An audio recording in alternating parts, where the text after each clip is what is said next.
अनसल्भ भनेर देखाउँछ। त्यसलाई हामी फेरि फर्दर नार्कमा पठाउने हो कि अथवा ज्ञान केन्द्रमा पठाउने कि हामी त्यसलाई फरवार्ड गर्छौँ। र कुनै पनि चिजको गलत इन्फर्मेसन, बरु इन्फर्मेसन नजानु राम्रो हो, तर प्राविधिक मान्छेले गलत इन्फर्मेसन दिन हुँदैन। र यो चाहिँ हतियारको रूपमा हाम्रो साथीहरूको हतियार हो। त्यसरी हामीले सिस्टममै तयार गरेका छौँ। र कति किसान परिचयपत्र नम्बरको अब रञ्जना कार्कीले मानबहादुर कार्कीलाई यो फौजी किराको विषयमा उहाँले इमामेक्टिन बेन्जोइड हामीले सल्लाह दिएर पठाउनु भएको छ। अब यो इमामेक्टिन बेन्जोइडै किन त बा उहाँले अर्को लेखेर पठाउनुहुन्छ, त्यसलाई हामीले करेक्सन गर्न सक्छौँ नि त। र उहाँलाई यतिसम्म पनि स्ट्रेन्थ गर्न सकेका छौँ। यो चाहिँ सरी चेक गर्ने मेकानिजम हो। अब हाम्रो यहीँभित्र के छ, एग्रिकल्चर नलेज हब छ। त्यसले चाहिँ के गर्छ भने हाम्रो किसान, हाम्रो प्राविधिक साथीहरूलाई हरेक बालीको टेक्निकल इन्फर्मेसन कम्प्लिट हामीले यहाँ राखिदिएको छ। हेर्नुहोस् है, अन्न बालीको, उच्च मूल्य बाली, च्याउको, तरकारी जन्यको सबै यिनीहरूको चाहिँ रोग किरादेखि लिएर सारा चिज यहाँभित्र छ। अनि कुन रोग लागेको लक्षण हेरेर उहाँहरूले एकछिन सट्ट त्यो टाइप गरेर एकछिन उहाँको नम्बर हान्दै गर्दा डिजिटल बनाउनुमा त्यो पत्ता लगाउन सक्ने हुनुभयो नि त। सही इन्फर्मेसन जानेको नि त किसानसँग त। र हामीले यो गरेका छौँ। र यस्तै यस्तै कृषिलाई कम्प्लिट टेक्नोलोजीसँग जोड्नुपर्छ, प्रविधिमा आधारित रहेर गर्नुपर्छ, राज्यको स्रोतको दुरुपयोग गर्नु हुँदैन भन्ने हाम्रो धारणा हो। र यसलाई हामीले मार्केटसँग जोड्छौँ। भोलि यहाँ ठुलो व्यवसाय छ, ठुलो व्यापार छ, त्यो चाहिँ राज्यको अरबौँ पैसा चाहिँ हामीले जोगाउन सक्छौँ यसबाट। अनि यहाँभित्र एउटा बिजनेस प्लान भन्छ, तपाईँलाई थाहा छ बिजनेस प्लान अनलाइन सुन्नु भएको छ कहीँ? यो हेर्नुहोस् है, अनलाइन बिजनेस प्लान। कुनै पनि किसानले नगरपालिकालाई 100 रुपियाँ तिर्यो भने हामी बिजनेस प्लान बनाएर दिन्छौँ अनलाइन तुरुन्तै। त्यसलाई ब्याङ्कले ऋण दिन्छ। हामीले बनाएर पठाएको बिजनेस प्लानलाई ब्याङ्कले दिन्छ। एउटा किसानले बिजनेस प्लान बनाउनु पर्यो भने 15,000 रुपियाँसम्म खर्च गर्छ। 100 जना किसानको 15,000 जोगाइदियो भने कति भयो? 15 लाख जोगियो कि जोगिएन?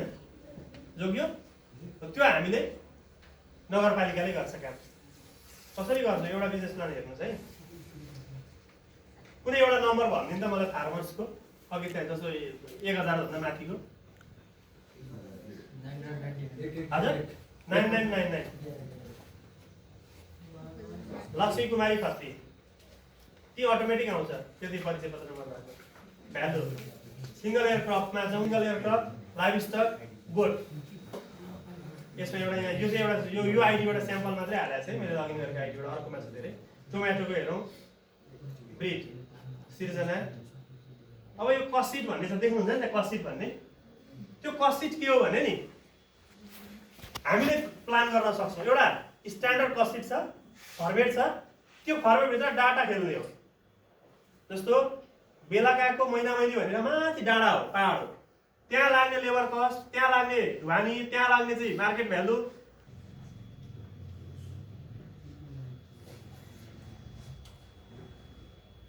हामीले जम्मा कतिवटा डाटा अहिले इनपुट गर्यौँ भन्नु त? नम्बर मात्रै इन्ट्री गर्यौँ। एउटा नम्बर हानेका छौँ होइन किसानको।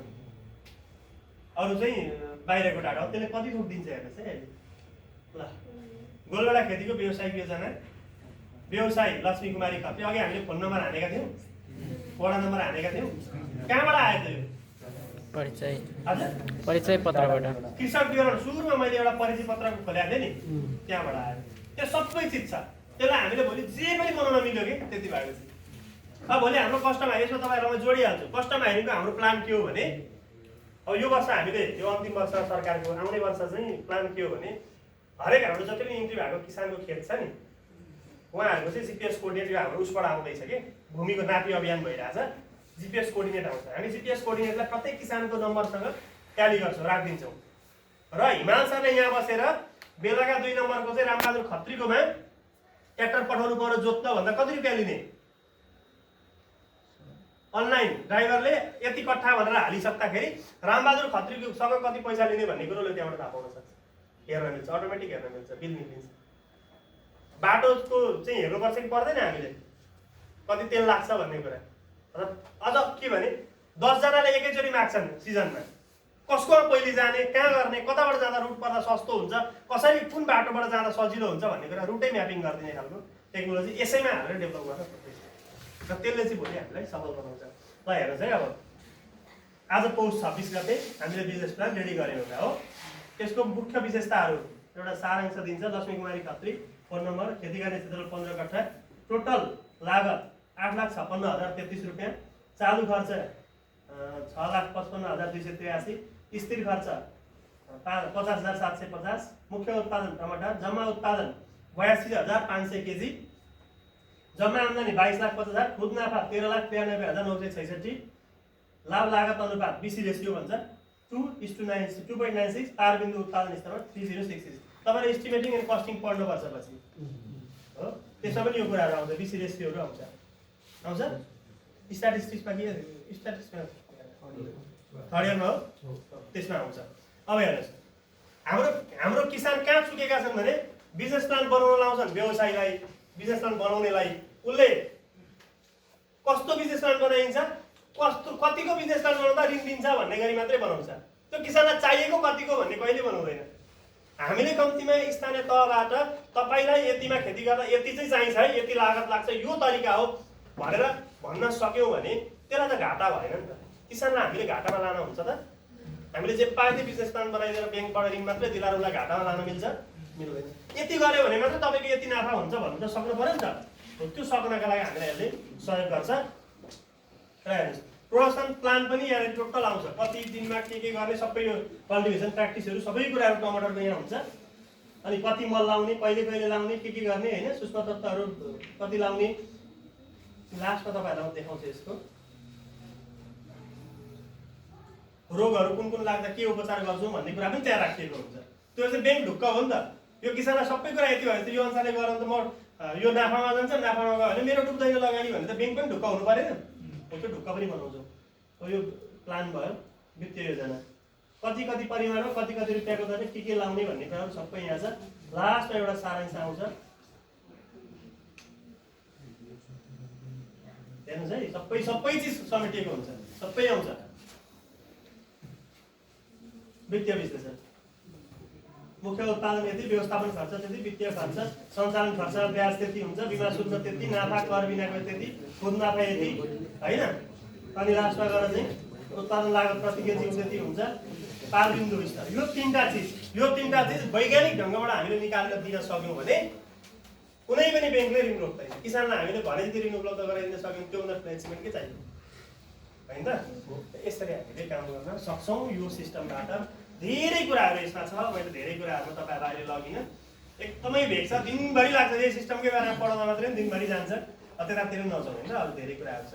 अब तपाईँहरूलाई मैले अघि भनेको विषयमा 2-3 ठाउँको कुराहरू गरेँ। एउटा हामीले कन्ट्र्याक्ट फार्मिङ गरेका छौँ घुम्नेमा, करार खेती, त्यो चाहिँ अति विपन्न। जस्तो हाम्रो परिचय पत्र बनायो, वर्गीकरण सहितको परिचय पत्र, त्यो के हो त? तपाईँहरूले एउटा सुझाव, तपाईँहरूले भोलि यो चाहिँ ठाउँमा पुग्दाखेरि कोही जोनमा जानु होला, कोही सँगै सरकारमा चाहिँ लोकसेवा काम गरेर जानु होला। एउटा चिज छ क्या अहिले सरकारले गर्न खोजेको, त्यो मलाई थाहा छ। किन त्यो सफल हुने कारणभन्दा असफल हुने कारणलाई बोकेर अगाडि बढिरहेछ।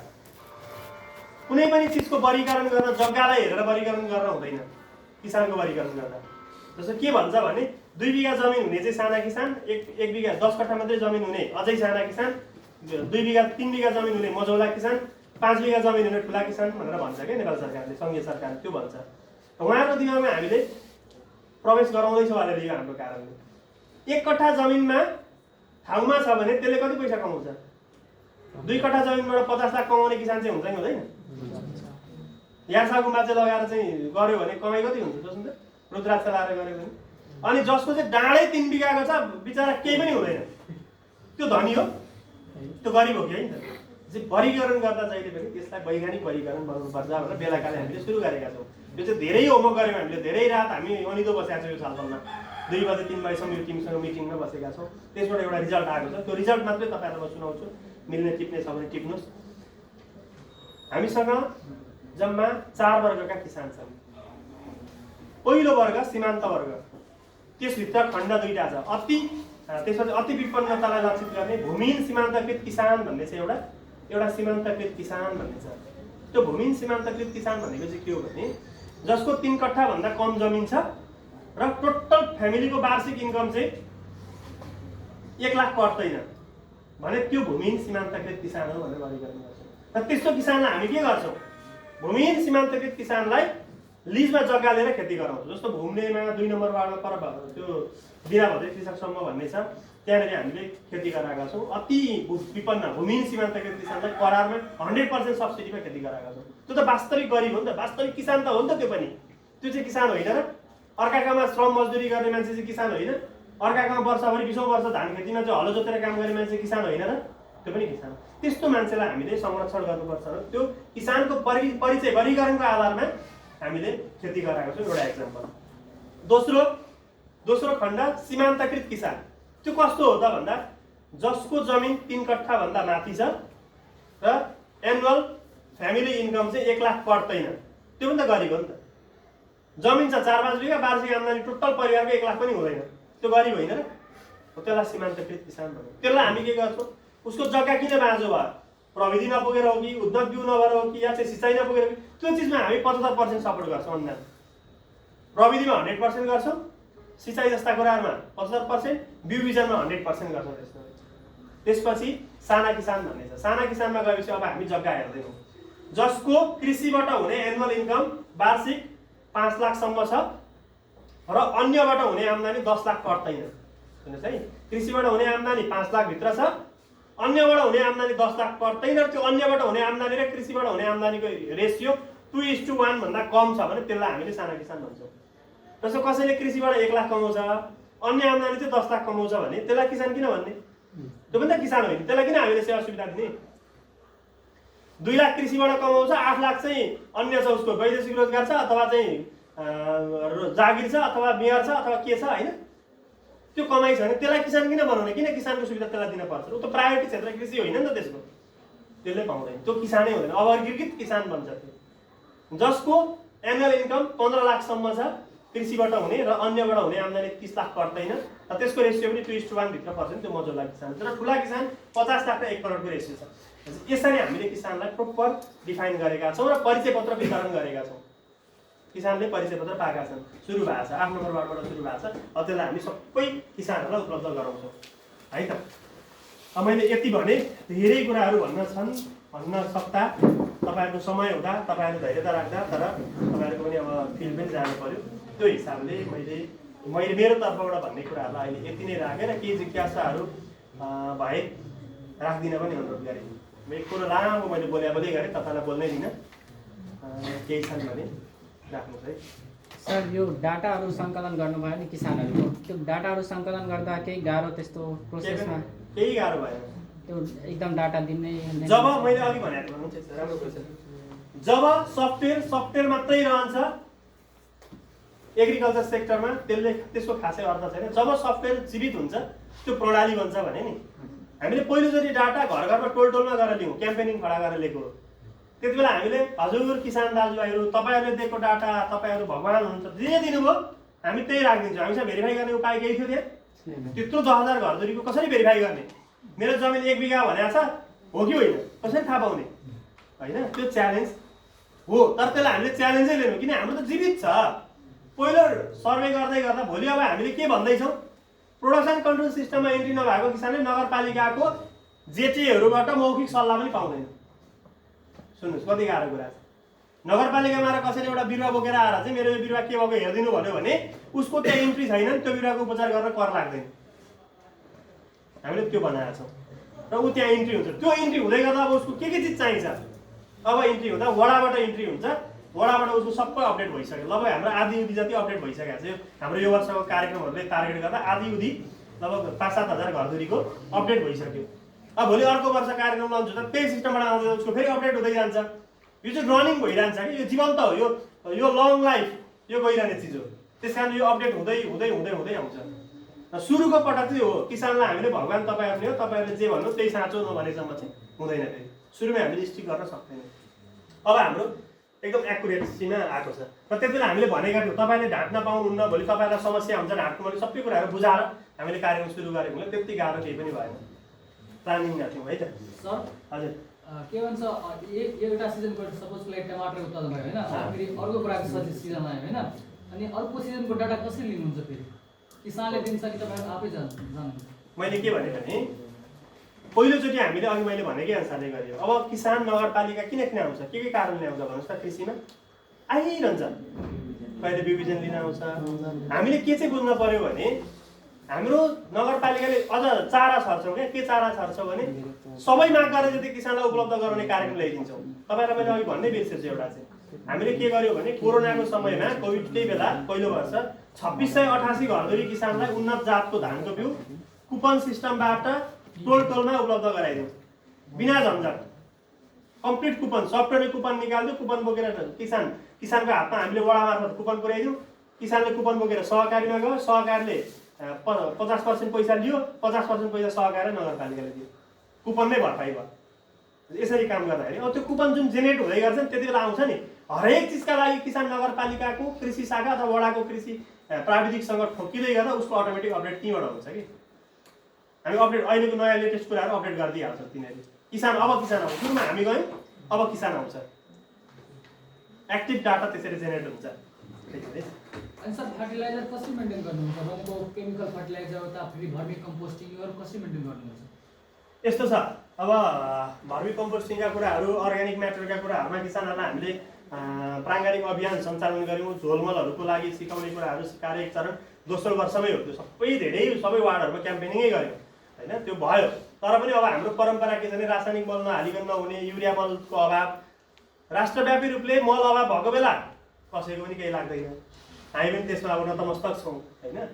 नत्र चाहिँ म्यानेजमेन्ट होइन, हरेक वार्डमा लगभग एउटा दुईवटा सहकारीहरूलाई चाहिँ मल वितरक हामीले दिएका छौँ कि, सिफारिस गरेर स्वीकृत गरिदिएका छौँ। साल ट्रेडिङ र कृषि सामग्री कम्पनीबाट उहाँहरूले ल्याएर बेच्न पाउनुहुन्छ, अनुदानमा दिन पाउनुहुन्छ, त्यसरी म्यानेज गरिदिएका छौँ। र अब के हो भने निट कति हो त मल बेलुकाको भन्ने कुरा हामीले एक क्लिकमा थाहा पाउँछौँ। यहाँ यति मल चाहिँ चाहिएर हामीले सुरुमै पठाउँछौँ, ज्ञान केन्द्रहरूतिर पठाउँदा, माथि पठाउँदा।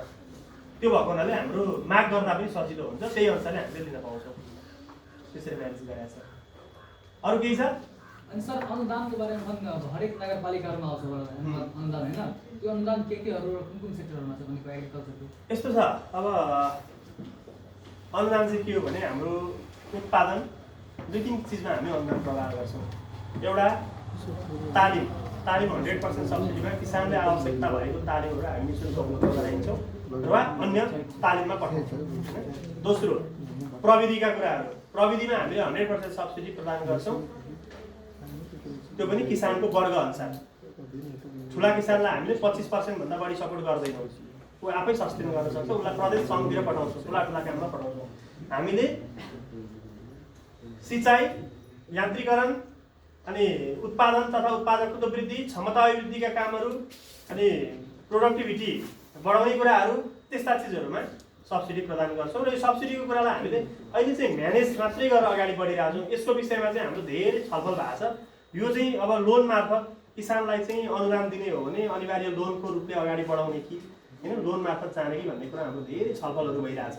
र त्यसलाई हामीले अब त्यो मापदण्डसम्म लोनलाई चाहिँ किसानलाई लोनको माध्यमबाट चाहिँ सब्सिडी दिने अथवा ब्याजमा अनुदान दिने काम गरेर हामीसँग यो सम्पत्ति भइसक्यो नि त। अब चाहिँ हाम्रो डाटा म्यानेजमेन्ट भइसकेको छ, यसले चाहिँ हामीलाई सपोर्ट गर्ने ठाउँमा पुगेको हुनाले हामी त्यो छलफलमा छौँ। सम्भवतः आउने नगरसभा यो असारतिर हामी त्यो विषयमा नीतिगत रूपले पास गरेर अगाडि बढ्छौँ होला। अहिलेसम्म चाहिँ अब अनुदानै बाँडिरहेछौँ, त्यो पनि म्यानेज अनुदान बाँडेको छौँ। अहिले चाहिँ जो त्यो नचाहिने मान्छेलाई नचाहिने परिमाणमा पाउँदैन अब अनुदान। अनि एउटा के छ अर्को भने एकचोटि अनुदान पाएको कुरा दोहोऱ्याएर अर्कोले अब त्यो नपाउने गरेको यो सिस्टमले देखाइन्छ। कसले के पायो 3-4 वर्षभरिमा कसले के अनुदान पायो भन्ने कुरा हाम्रो एक सालमा खोज्न थाल्नुपर्ने कति बिजो हुन्छ। अहिले म कृषि मन्त्रालय गएँ भने सुन्नुहोस् है तपाईँलाई, कृषि मन्त्रालय गएँ, मसँग ल्यापटप मात्रै छ, बोकेर गएँ। मलाई बेलुकाको देखाउँछ के छ डाटा रिपोर्ट भन्नु भने म यो लाइभ रिपोर्ट अहिले बनेको जेनेरेट भएको रिपोर्ट देखाइदिन्छु। तत्काल अहिले हिजोसम्म अपडेट भएर आएको रिपोर्टहरू हेर्नु। यो चिजहरू हामीले यहाँ केही थोरै चिज मात्रै बाहिर निकालेको छ, धेरै चिज निकाल्न मिल्छ होइन। Online live data, live report चाहिँ यसरी हाम्रो जेनेरेट हुन्छ। हेर्नु, यो अब भोलि चेन्ज हुनसक्छ, यसमा भएको डाटा अपडेटको कारणले चेन्ज हुनसक्छ। यसरी हाम्रो जान्छ वडा वाइज कसले कति खेती के गरेको छ, के छ भन्ने। र यो रिपोर्टिङको फर्मेटमा पनि अब हामीले अन्तिममा यो रिपोर्ट बनाउने बेला यहीँबाट सबै निकालेर डाटा निकालेर हालिदिन सक्छौँ। यो भयो रिपोर्ट म्यानेजमेन्टका कुराहरू पनि यसले सपोर्ट गर्छ, डिमान्ड कलेक्सनलाई पनि सपोर्ट गर्छ भाषा होइन। अरू